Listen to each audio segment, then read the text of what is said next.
Good morning. সবাইকে Sumana Das official চ্যানেলে welcome. সবাই কেমন আছো? সবাই খুব ভালো আছো, সুস্থ আছো নিশ্চয়ই। আমিও খুব ভালো আছি, সুস্থ আছি। আজকে প্যাশন উইথ এপির একটা ভিডিও দেখে আমিও কিছু কথা বলতে এলাম। দিদি, এই রিলেশনটা কি এখনও ঠিক করা যায় না? টিনাকে আমি কিছু কথা বলবো। টিনা, দেখো, তোমার শাশুড়ি মায়ের হাত ভেঙেছে। এই সময়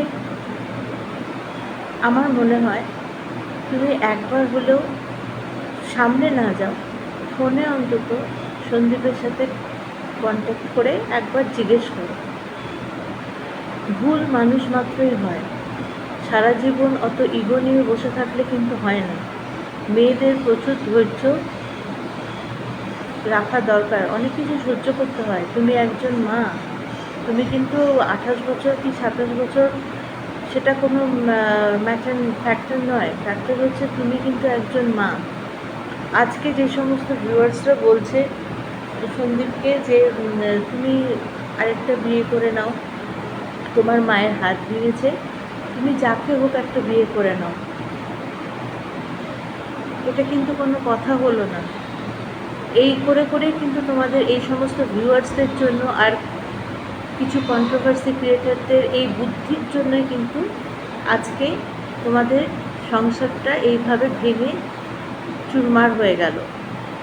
এখানে যদি এই সমস্ত কন্ট্রোভার্সি ক্রিয়েটাররা, ভিউয়ার্সরা তোমাদের মাঝে না ঢুকতো, এই সমস্ত বুদ্ধি না দিত, তাহলে কিন্তু আজকে তোমরা একসাথে থাকতে। এমন হয়েছে যেন, আমি আমি বলতে চাই না কার সাথে, কিন্তু ধরে নাও আমার নিজের সাথেই 2000 থেকে পুরো ডিটাচ, কিন্তু কেউ কাউকে ডিভোর্স দিইনি। তখন আমার আমি যার কথা বলছি সে ছেলেটার বয়স 3 বছর ছিল। আজকে সেই ছেলেটার বয়স হচ্ছে 28 বছর। এখন সব ঠিক হয়ে গেছে মোটামুটি। প্রথমে মুখ দেখাদেখি বন্ধ, রাগারাগি, কিন্তু পেরেন্টসরা সেই সময় খুব শত্রু হয়ে গেছিলো, ডিভোর্স দিতে দেয়নি, লয়ারের কাছে নিয়ে যায়নি। ডিভোর্স দিলে বাড়ি থেকে বেরিয়ে যাও, আমাদের বাড়িতে কোনো সাপোর্ট পাবে না, এই বলা হয়েছিল। তখন তার হয়তো তার পেরেন্টসদের ওপর খুব রাগ হয়েছিল, কারণ তখন তো বয়স অল্প ছিল। তখন মনে হয়েছিল আমার শত্রু, কিন্তু আজকে বোঝা যাচ্ছে যে আসলে তারা শত্রু ছিল না, তারা তাদের কাজটা যথার্থভাবে করেছে, যেটা তোমাদের পেরেন্টসরা কিন্তু করেনি, বিশেষ করে টিনা। একটা সময় আসে, একটা বয়সের পর কিন্তু মানুষের ম্যাচুরিটি বাড়ে, সব ঠিক হয়ে যায়। তুমি যেমন ভুল করেছো, আমি যার কথা বলছি, ধরে নাও আমিও কিন্তু সেই একই ভুল করেছিলাম। ভুল একটা বয়সের পর, 24-25 বছরের কি আর ম্যাচুরিটি থাকে, সেই বয়সে কিন্তু ভুল সবাই করি। কিন্তু পেরেন্টসদের সেখানে কাজ হচ্ছে তারা তাদের কাজটা ঠিক মতন করা, তাকে বোঝানো। এখানে যেটা হয়েছে তোমার মিসগাইডের জন্য, তোমার মা তোমাকে গাইড করেনি ঠিক মতো। তোমার ভিউয়ার্সরা, তুমি এখন ইউটিউব চ্যানেল হয়েছে, কিন্তু সেই সময় তো ছিল না। আজকে আমার বয়স বলো বা যার কথা বলছি, 53 ইয়ার্স ওল্ড। তাহলে সেই সময় আমি যখন 24-25 ছিলাম, সেই সময় কিন্তু কোনো ফোন ছিল না, মানে তার সময় কিন্তু কোনো ফোন ছিল না। ধরো XYZ কথা বলছি, সেই XYZ-এর সময় কিন্তু কোনো ফোন বা সোশ্যাল মিডিয়া ছিল না।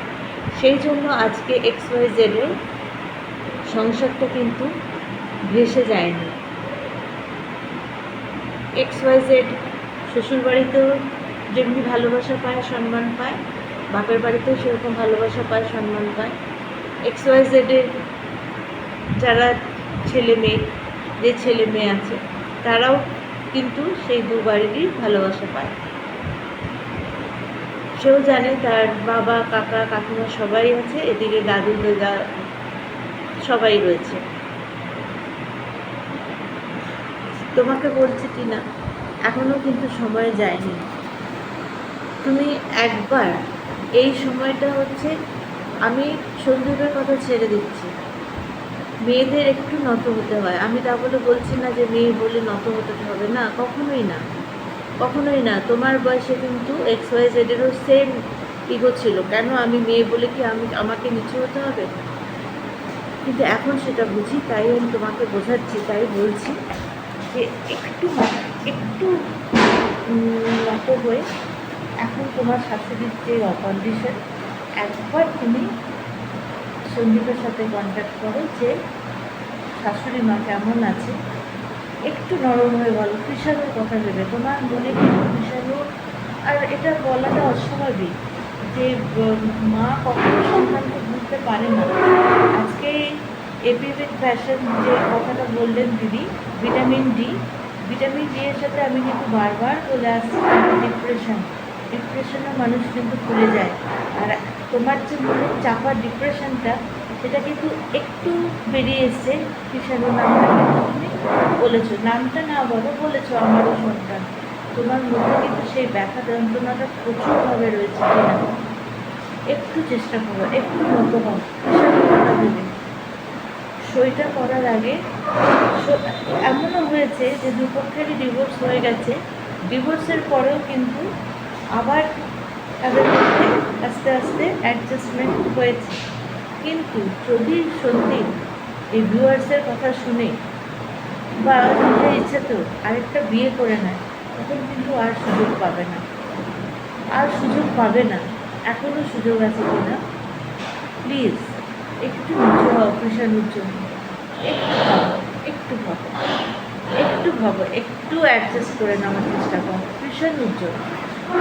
তুমি সন্দীপের সঙ্গে কথা বলে না, আলাদা থাকো। তুমি তোমার ছেলেকে নিয়ে যেটা XYZ করেছিল, ছেলেকে নিয়ে আলাদা থাকতো একই বাড়িতে, হাজব্যান্ড আলাদা থাকতো একই বাড়িতে, তুমিও সেরকম। আমি গ্যারেন্টি দিচ্ছি তোমাকে, ঠিক তোমাদের একদিন মিল হয়ে যাবে, দেখবে। তখন তুমি ভাববে যে সত্যি যদি তখন ডিভোর্সটা হয়ে যেত, আজকে আমার কি সর্বনাশটা হতো। অনেক সর্বনাশ করেছো তুমি নিজে, আর ভালো থাকো, সুস্থ থাকো, আর যদি পারো একটু ভেবে দেখো।